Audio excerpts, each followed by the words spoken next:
Di sebuah desa terpencil yang dikelilingi hutan angker, hiduplah seorang janda bernama Sarinah. Ia ditinggal mati suaminya karena sakit keras. Sejak itu kehidupannya berubah kelam. Hutang menumpuk, sawah digadaikan, dan anak-anaknya sering kelaparan.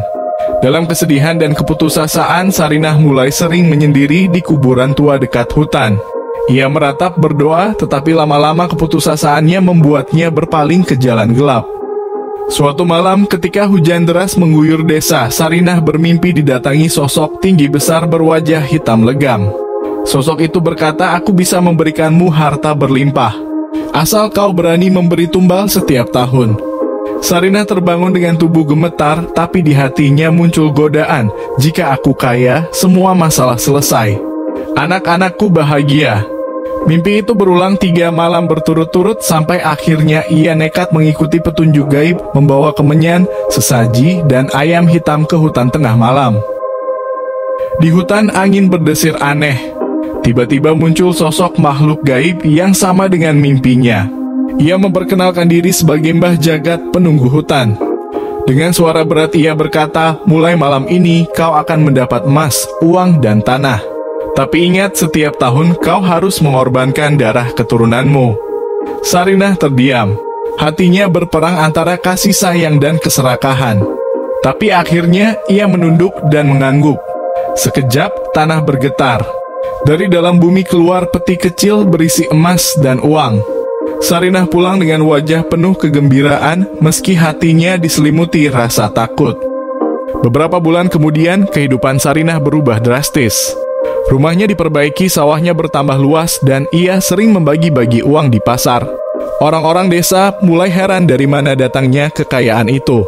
Namun, malam-malamnya selalu dipenuhi mimpi buruk. Suara tangisan anak kecil terdengar di sudut rumah. Lampu sering Setahun berlalu sejak perjanjian. Tepat pada malam yang sama, anak sulung Sarinah meninggal mendadak. Wajahnya pucat, tubuhnya kaku. Orang desa mengira itu sakit biasa, tapi Sarinah tahu itu harga dari perjanjian gelapnya. Meski hatinya hancur, kekayaan membuatnya tetap bertahan. Ia berkata dalam hati, "Demi anak-anakku yang lain, aku harus kuat."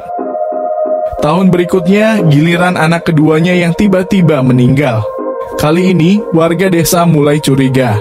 Mereka sering melihat Sarinah pergi ke hutan tengah malam. Desas-desus tentang pesugihan pun merebak. Seorang ustadz desa, Kiai Abdullah, akhirnya mendatangi Sarinah. Beliau menasihati, "Iblis hanya menjeratmu dengan tipu daya. Ingat, Allah Maha Kaya, tak perlu meminta pada makhluk terkutuk. Bertaubatlah sebelum semuanya terlambat." Namun Sarinah keras kepala. Ia lebih takut kehilangan harta daripada kehilangan iman. Tahun ketiga, saat malam perjanjian tiba, Sarinah merasa tubuhnya panas terbakar.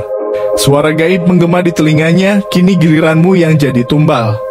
Ia menjerit sekeras-kerasnya, tubuhnya berguling di lantai, lalu tewas dengan wajah menghitam. Orang-orang desa menemukannya pagi harinya. Rumahnya hancur berantakan, harta lenyap entah kemana. Kiai Abdullah berkata di depan warga desa, "Inilah balasan bagi mereka yang mencari jalan pintas melalui pesugihan. Harta yang datang dari setan hanya akan membawa petaka. Ingatlah, rezeki halal walau sedikit lebih berkah daripada kekayaan berlimpah tapi terkutuk."